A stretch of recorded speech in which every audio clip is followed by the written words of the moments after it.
नमस्कार मित्रांनो, तुम्ही रे माझा मितवा मालिकेच्या आजच्या भागामध्ये राकेश आता लावण्याला झाडावर चढवत असतो आणि म्हणत असतो की लावण्या, आज तू अर्णवला संपूर्ण दिवसभर तुझ्यासोबतच ऑफिसमध्ये ठेवायचंस बरं का. त्याशिवाय काही खरं नाही. म्हणजेच जर आपलं काम पूर्ण व्यवस्थित व्हायचं असेल तर हे सगळं आपल्याला करावंच लागणार आहे. तेव्हा ती म्हणते की यश जिजू, आणि नंतर मग पुढे तो म्हणतो की मला तर हे खरंच पटतं की तूच या घरची सून होण्याच्या केपेबल आहेस. मला खरंच हे पटतंय. तेव्हा ती म्हणते की रिअली जीज. तेव्हा तो म्हणतो की हो, अगं मला मनापासून वाटतं असं की तू केपेबल आहेस अगदी अर्णवची बायको म्हणून. ती ईश्वरी बिलकुलच नाही. हे अगदी सुरुवातीपासूनच मला वाटत आलंय आणि तसंच मी तुलाही बोलून दाखवत आलोय. तेव्हा ती म्हणते की that's really sweet of you jeez, असं म्हणून ती त्याला आता म्हणत असते. पण त्यावर राकेश म्हणतो की तुझ्या लक्षात आहे ना काय काय करायचंय ते, म्हणजे सगळ्या गोष्टी व्यवस्थित झाल्या पाहिजे. काही झालं तरीही तो अर्णव आणि ती ईश्वरी सारखे सारखे एकमेकांच्या जवळ यायला नको. जा लवकर जा. अगं अर्णवला ऑफिसला घेऊन जा लवकर, नाहीतर ती ईश्वरी त्याला इथेच ठेवत राहील आणि मग आपलं काम ठरलंय ते होणार नाही. मग लावण्या त्याच्यासोबत निघून जाते आणि त्यानंतर मग आता तो गालातल्या गालात असतो आणि म्हणतो की ईश्वरी ईश्वरी, माझी इंदोरी जिलेबी, काय करू ग मी तुझं, असं म्हणून तो आता गालातच हसत असतो आणि खूप खुश होत असतो. त्यानंतर मग आता इथे ईश्वरी ही अर्णवसाठी टिफिन पॅक करत असते. तेव्हा अनिताताई बघत असते. मग ईश्वरी म्हणते की आता सरांसाठी लवकर लवकर टिफिन पॅक करते. काय ना, सरांनी नाश्ताच केला नाहीये, मग लवकर टिफिन पॅक करायला हवा. तेव्हा मग ती म्हणते की हो बरोबर. मग ईश्वरी विचारते की अनिताताई, आपल्या त्या स्टिकी नोट्स असतात ना, त्या नोट्स कुठे आहेत? तेव्हा त्या सांगतात की त्या आपल्या स्टडी रूम मध्ये आहेत. ईश्वरी म्हणते की अच्छा, स्टडी रूम मध्ये आहेत का, ठीक आहे चालेल, मी जाऊन बघते, असं म्हणून ईश्वरी आता त्या स्टिकी नोट्स बघण्यासाठी म्हणून तिथून निघून जाते. त्याच वेळेला अर्णव आता खाली उतरतो आणि खाली उतरल्यावर किचन मध्ये ईश्वरीला बघतो तर ईश्वरी तिथे किचन मध्ये नसते. त्याला खरं तर ते समजतच नसतं की ईश्वरी कुठे गेली. तेवढ्यातच मुद्दाम लावण्य येते आणि लावण्य म्हणते की कम ऑन यार, चल आपल्याला निघायला हवं, उशीर होतोय, असं म्हणून ते त्याला घेऊन जात असते. तेव्हा तो म्हणतो की ओके. मग ती म्हणते की यार, अरे हे बघ, हे पेपर्स आहेत, यामधले काही पेपर्सचे अप्रुव्हलही आपले बाकी आहेत आणि त्याशिवाय ऑफिसमध्येही आपले काही पेपर्स आहेत, त्यामुळे त्याच्यातही तुझं अप्रुव्हल घ्यायचं बाकी आहे. त्यामुळे प्लीज जरा लवकर लवकर चल. त्यावेळेला अर्णवचं लक्ष मात्र किचनमध्ये ईश्वरी शोधतच असतो. तो इकडे तिकडे बघत असतो, ईश्वरी अजून कशी दिसत नाही. तेव्हा मात्र ती दिसत नाही, परंतु लावण्य मात्र त्याची सारखी सारखी मागे लागलेली असते की चल यार प्लीज लवकर चल. म्हणूनच आता ती म्हणते की चल यार आपल्याला निघायला हवं. नंतर आता ईश्वरी ही तिथून स्टिकी नोट्स घेऊन आलेली असते. अर्णव मात्र तिथून लावण्याने किरकिर किरकिर मागे लावल्यामुळे निघून गेलेला असतो. आणि त्यानंतर मग आता ईश्वरी म्हणते अनिताताई लवकर लवकर करा, अर्णव सर इतक्यात निघतीलच. त्यावेळेला मग ती म्हणते की अर्णव सर गेलेच कधीच. तेव्हा ती म्हणते की काय, असे कसे निघून गेले, त्यांना मला टिफिन द्यायचं होतं ना. तेव्हा अनिताताई म्हणते की हे काय, आताच निघून गेले आहेत सर. मग ईश्वरीला टेन्शन येतं. ती आता पटकन ते स्टिकी नोट त्याच्या टिफिनला लावून टाकते आणि म्हणते की मी पळते, असं म्हणून ती आता टिफिन पटापट पॅक करते, बास्केटमध्ये ठेवते आणि बाहेर धावत धावत येते. आणि धावत धावत आल्याबरोबर आता इथे ईश्वरी आवाज देते की अर्णव सर, परंतु त्याचा आवाज त्याच्यापर्यंत जात नाही, कारण की तो गाडीत बसून निघूनच गेलेला असतो. त्यावेळेला अर्णव म्हणतो, मामा म्हणतो की ईश्वरी काय झालं. ईश्वरी म्हणते की मामा, अर्णव सरांनी आज नाश्ता पण काहीच केला नव्हता, म्हणून त्यांच्यासाठी मी टिफिन भरत होते, पण सर निघून पण गेले. तेवढ्यात आकाश समोरून येतो. आता आकाशला ईश्वरी म्हणते की आकाश सर, तुम्ही हे टिफिन सरांपर्यंत द्याल का, म्हणजे कसं तुम्ही ऑफिसला जाताय ना, तर प्लीज दिलात तर खूप बरं होईल. त्यावेळेला मग आता आकाश बघतो आणि म्हणतो की ओके चालेल. त्यावेळेला मामा एक शक्कल रडवतो. मामा म्हणतो की एक काम केलं तर चालेल का. अरे आकाश, तू तसंही ऑफिसला निघालाच आहेस ना, मग एक काम कर ना, तुझ्यासोबत तू ईश्वरीला पण घेऊन जा, म्हणजे कसं आहे ईश्वरी स्वतः तो टिफिन त्याला देईल. म्हणजे कशी वाटते ही आयडिया. तेव्हा आकाश म्हणतो की ब्रिलियंट डॅड, एकदम मस्त. म्हणजे कसं आहे ना की ईश्वरी बहिणी पण फर्स्ट टाइम लग्नानंतर ऑफिसला येईल आणि ती दादाला टिफिन देईल, ते पण त्याला खूप बरं वाटेल ना. असं म्हटल्यावर आता इथे राकेश मात्र रागाने त्यांच्याकडे बघत असतो, कारण की ईश्वरीला एकांतात त्याला गाठायचं असतं आणि त्याच्या मनातल्या इच्छा त्याला पूर्ण करायच्या असतात. म्हणूनच आता राकेश रागाने त्यांच्याकडे बघत असतो. मामा म्हणतो की हो, म्हणजे आकाश, तू तसंही ऑफिसला जातोयस तर घेऊन जा ना ईश्वरीला. त्याबरोबर लगेचच ईश्वरी म्हणते की हो, ही तर आयडिया एकदम बढिया आहे मामा. ठीक आहे, मी आत्ताच जाऊन येते, पर्स घेऊन येते माझी. असं म्हणून ती आता आतमध्ये धावत जाते. तेव्हा आकाश म्हणतो की डॅड, मी गाडी काढतो. नंतर मग राकेश आता रागानेच मामाकडे बघत असतो आणि वा, एकदम प्लॅन वर्क केलाय असं मामाला तो खुणावत असतो. आणि मामाही त्याच्याकडे अगदी मी पण सेराश सव्वाशेर आहे बरं का, अशा नजरेने बघत असतो. दोघं एकमेकांना अगदी खुन्नसच दिसत असतात. त्यानंतर आपल्याला पाहायला मिळतं की इकडे लावण्य अर्णवकडेच पाहत असते आणि तिचं लक्ष पूर्ण तिथेच. त्यावेळेला अर्णव त्याचे जे ऑफिसला म्हणजे स्टाफ असतो त्यांना सगळ्यांना प्रत्येकाला काम अलोकेट करत असतो. कसं काय करायचं सगळ्यांना सांगत असतो. तेव्हा प्रत्येकाला अशी डेडलाईन आहे तर यामध्येच ते कंप्लीट करायचंय हे सगळं तो सांगत असतो. त्याच वेळेला लावण्य म्हणते की यार, आपण टास्क तर अलोकेट केलेत, पण आपल्याला पुढच्या काही गोष्टी आहेत त्या व्यवस्थित करायला लागेल. हे बघ, हे पेपर्स आहेत, हे बघ जरा योग्य वाटतायत का तुला? म्हणजे कित्येक दिवसापासून तुला हे दाखवायचे होते पण ते काही जमले नाहीत. त्यावेळेला मग आता लावण्य ही अर्णवच्या खांद्यावर हात ठेवत असते आणि म्हणते की यार, जस्ट सी दिस, हे डिझाईन तुला कसं वाटतंय? म्हणजे मला तरी परफेक्ट वाटतंय, पण तुला कसं वाटतंय मला सांग. असं मुद्दाम ती त्याच्या जवळ जवळ जाऊन त्याला विचारत असते. त्याच्या खांद्यावरच काय हात ठेवत असते, त्याच्या जवळच काय चिकटायला जात असते. असं सगळं तिचं खेळ सुरू असतं. त्यानंतर मग आता ईश्वरी म्हणते की यार, जस्ट सी दिस, असं म्हणून आता तो तिच्याकडे ते बघत असतो. परंतु तितक्यातच त्याच्या लक्षात येतं की मिस इंदोरला मी जाताना बाय पण केलं नाही. ती घरी एकटी असेल, तिच्याशी मी काहीच बोललो नाही. म्हणजे ती व्यवस्थित असेल का? तिला सांगितलं पाहिजे की तू कुठलंही टेन्शन घेऊ नकोस. त्याच वेळेला मग तो मोबाईल घ्यायला जाणार, परंतु तेवढ्यातच ही लावण्या पुन्हा एकदा वेगळा विषय काढून त्याला तिथून इग्नोर करायला लावते आणि पुन्हा एकदा त्याला कामामध्ये गुंतवते. त्यामुळे आता तो पुन्हा कामात इग्नोर करून कामामध्ये गुंतला जातो आणि पुन्हा ते कामाला लागतं. तेव्हा मग ती अगदीच त्याच्या जवळ असते आणि अर्णवचं लक्ष मात्र कामात असतं. ती त्याच्या खांद्यावर हात ठेवते आणि मनातल्या मनातच विचार करत असते की यार, तू फक्त माझा आहेस, फक्त माझा, या लावण्याचा. आणि काहीही करून यार, मी तुला मिळवणारच, मी तुला कधीही असं एकटं सोडणार नाहीच. असं म्हणून आता ती त्याच्या अगदी जवळ जाण्याचा प्रयत्न करते. तेवढ्यातच तिच्या फोनची रिंग वाजते. ती बघते आणि विचार करते की मामी, या मामीने आता मला कशाला कॉल केलाय? म्हणूनच काही अर्जंट असेल म्हणून ती कॉल घेण्यासाठी बाजूला म्हणून जाते. आणि त्याच वेळेला मामी म्हणते की येस व्हॉट. तेव्हा मग लगेच ती म्हणते की अगं, ती ईश्वरी अर्णवला डबा देण्याच्या निमित्ताने ऑफिसमध्ये येणार आहे. हे ऐकल्यावर लावण्य म्हणते की व्हॉट. अर्णव तिच्याकडे बघतो. या लावण्याला नेमकं अचानक काय झालं हायपर व्हायला, असं तो बघत असतो. तेव्हा लावण्य म्हणते की ओके फाईन, ठीक आहे, बघते काय करायचं. असं आता ती बोलते की बघ, लवकरात लवकर तिला तिकडून हकलवून देण्याचं बघ. तिथे जास्त वेळ ठेवू नको, समजलं ना, नाहीतर तुला डिस्टर्ब होणार. तेव्हा लावण्य म्हणते की हो, मी बघते काय करायचं ते, फाईन. असं म्हणून आता ती फोन लवकरच ठेवते, कारण की अर्णवला जास्त काही बोलायला गेलं तर मग संशय येईल म्हणून. मग दोघंही फोन ठेवतात आणि मग ती तिकडून बाजूला येते आणि राकेशने खरं तर हे काम करायला लावलेलं असतं, कारण की राकेशला कसंही करून ईश्वरी लवकर घरी हवी असते. नंतर मग पुन्हा एकदा लावण्य ही काम करताना येते. तेव्हा अर्णव म्हणतो की कोण होतं फोन? तेव्हा ती म्हणते की नथिंग इम्पॉर्टंट, असं म्हणून ती पुन्हा कामाला लागते. नंतर तेवढ्यातच त्या दोघांचं काम सुरू असताना आता ईश्वरी दरवाज्यात येते आणि लावण्याचा हात मात्र अजूनही अर्णवच्या खांद्यावरतीच असतो आणि ती त्याच्या अगदी जवळ चिकटून काम करत उभी असते. आणि त्याचमुळे आता हे सगळं जेव्हा ईश्वरी पाहते तेव्हा ईश्वरीला हे सगळं पाहून खूपच राग यायला लागलेला असतो, कारण की ईश्वरीला हे सगळं आवडतच नसतं. लावण्य अशी त्याच्या नेहमी गलेपडूपणा करत असते, त्यामुळे तिला रागच येत असतो. आता ती मनातल्या मनातच म्हणते की ही काय अशी करते, म्हणजे कितीही काही झालं तरीही हिला काही समजतच नाही.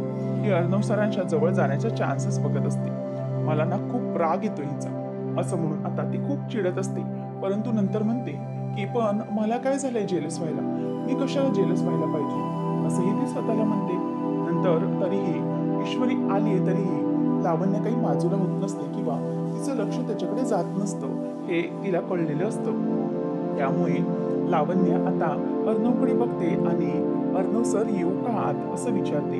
तेव्हा तो म्हणतो की अरे मिस इंदोर तू आत्ता? तेव्हा ती म्हणते की हो अर्णव सर तुमच्यासाठी मी टिफिन घेऊन आले. त्यावर आता ईश्वरी म्हणते की सर चला आता सगळं काम सोडा. अर्णव आता ईश्वरीला आतमध्ये बोलवतो की miss Indore come please come. तेव्हा मग ती म्हणते की सर तुम्ही सकाळी नाश्ता पण केला नाही कळलं ना, त्यामुळे आता तुम्ही सगळ्यात आधी खाऊन घ्या. आधी काय करायचं ते पेट पूजा नंतर काम दूजा. तेव्हा मग ईश्वरी असं बोलल्यावरती लावण्य आणि अर्णव दोघंही वॉट असं करून बघायला लागले. ईश्वरी म्हणते की सर याचा अर्थ अगोदर काम करून घ्या, अगोदर खाऊन घ्या नंतर तुम्ही काम करा, मगच काहीतरी त्याला अर्थ येईल. आणि तसंही सर मोठ्या मोठ्या ऑफिसमध्ये लंच ब्रेक हा असतोच ना, म्हणजे भरपूर काम आहे म्हणून जेवायचंच नाहीये असं काही होत नाही ना, म्हणून जेवून घ्या.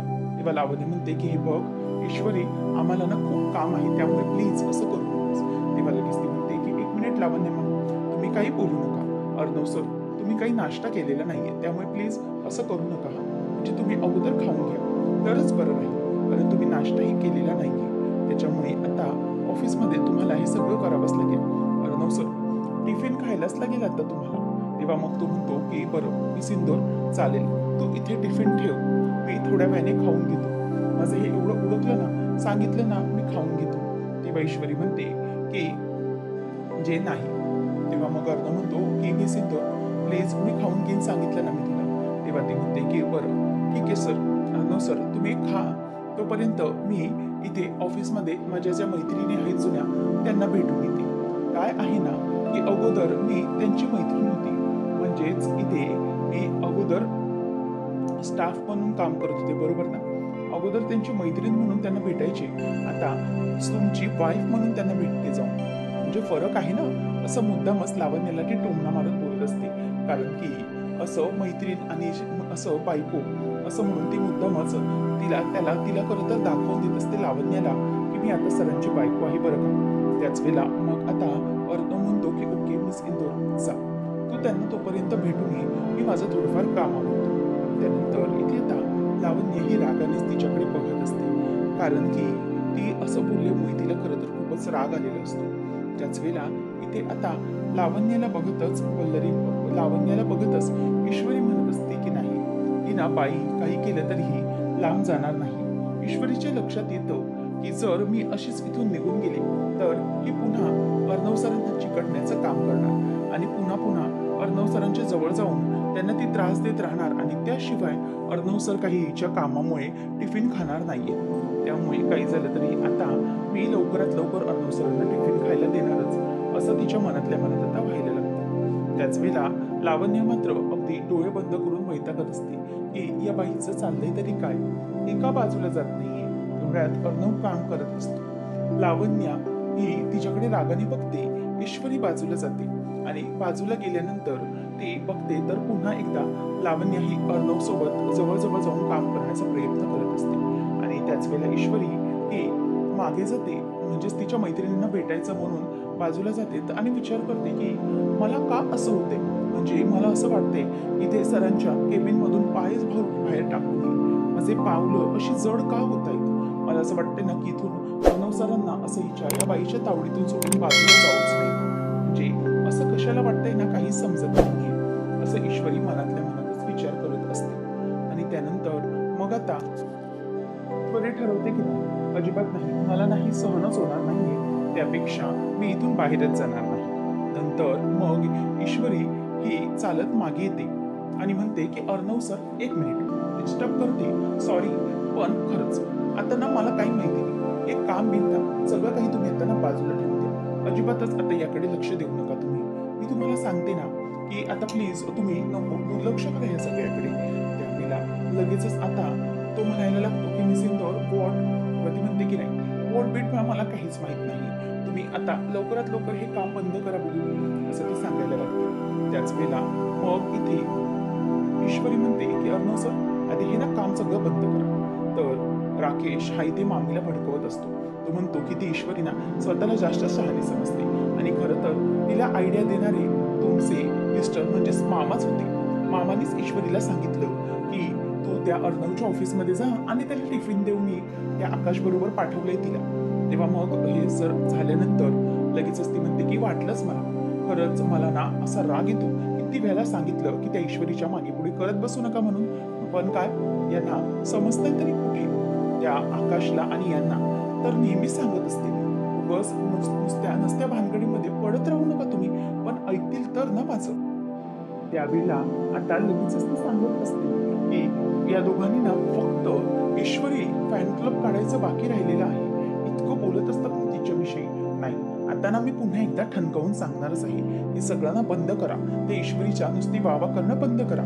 तेव्हा मग लगेच राकेश म्हणतो की काय ना मामी, तुम्ही असं सांगा, पण ऍक्च्युली कसं आहे ना, तुम्ही भांडू नका उगीच, जाऊ दे. कारण काय ना, मी तुम्हाला काही मामाच्या विरोधात भडकवत नाहीये बरं का, मी तुमच्यात भांडणं लावून वगैरे देत नाहीये. तेव्हा मग ती म्हणते की हो जावई बापू, तुम्ही काय करताय किंवा कसं आहे ते मला चांगलंच माहिती आहे हो. तेव्हा मग तो म्हणतो की मला फक्त वाईट याच गोष्टीचं वाटतं की तुम्हाला ना सगळे अंडर एस्टिमेट करतात. म्हणजे बघा हा, आजीनंतर घरात तुम्हीच मोठे आहात ना, या घरातल्या कर्त्या म्हणून. मग तुम्हाला मान द्यायला नको का, तुमचं ऐकायला नको का. हो, तुम्ही जे काही सांगताय त्यात काही तथ्य असेल म्हणूनच तर सांगत असाल ना, परंतु ऐकत नाहीये ती लोक, त्याच्यामुळेच तर मला राग येतो. तेव्हा ती म्हणते की नशीब जावई बापू नशीब, तुम्ही तरी मला ओळखता की या घरात माझा अधिकार आहे. तेव्हा मग तो म्हणतो की हो मामी, नाही खरंच घरातल्या कर्त्याबाई म्हणून तुमचाच अधिकार आहे बरं का, त्याच्यावर कोणाचाच अधिकार नाहीये. त्यामुळे मी तुम्हाला सांगतो ना की तुम्हीच आहात. त्यापेक्षा कोणी तुम्हाला जर अधिकार देत नसेल ना किंवा काही करत नसेल ना, तर तो हक्क तुम्ही स्वतःच मिळवून घ्या. तुम्ही स्वतःचा स्वतः तो हक्क घ्या. कोणी तुम्हाला देईल अशी वाट अजिबात बघत बसू नका, समजलं का. आणि त्याशिवाय काहीच होणार नाही. नाहीतर ईश्वरी सगळ्यावरच ताबा मिळून बसायची हो. तेव्हा मग मामी म्हणते की हो अगदी बरोबर बोलताय जावई बापू तुम्ही, म्हणजे मला तुमचं म्हणणं पटलंय अगदी. आता मी बरोबरच करते. अगोदर आमच्या ह्यांना सरळ करते.